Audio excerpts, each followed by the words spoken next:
So we've been talking the last couple days about some of the fallout from the lowering rates thing last week.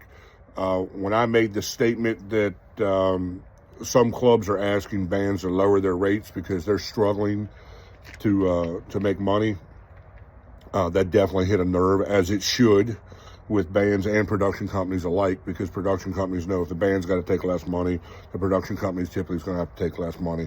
But understand that, that's really only reflected in some of the middle of the road or even lower end of the club scene.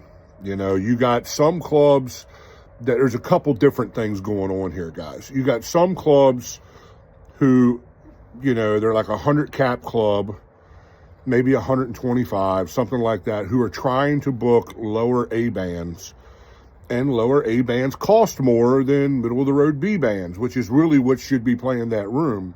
So then that room starts belly aching and complaining that they're not making enough money to pay the A band. Well, that's because you're hiring an A band, and the A band sold the room out. And something that I have seen and discussed with many friends of mine in the business is some of these clubs use the A bands to try and cover their losses with the B bands. And the downside to that is it's not the A band's responsibility to cover those losses. That's on the bar owner.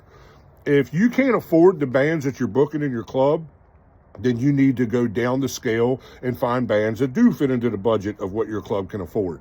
If you want a band that's going to sell the place out, well, then there's a price tag attached to that. Don't complain about it. So that's one side of it.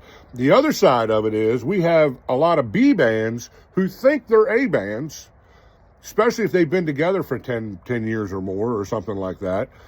They think that just because they've been together for 10 or 12 years that they're automatically an A band, and they're still drawing the same 75 people that they drew 12 years ago.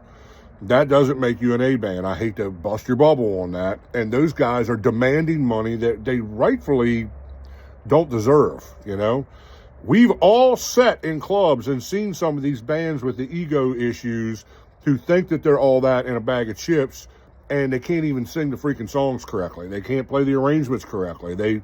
There's this whole creepy candy coating of half-assery that is going on. You know what I'm saying? And if you have ever played on an A level, you know exactly what I'm talking about.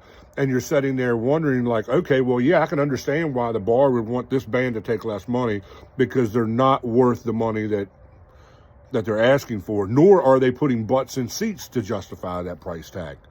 There's some things to think about.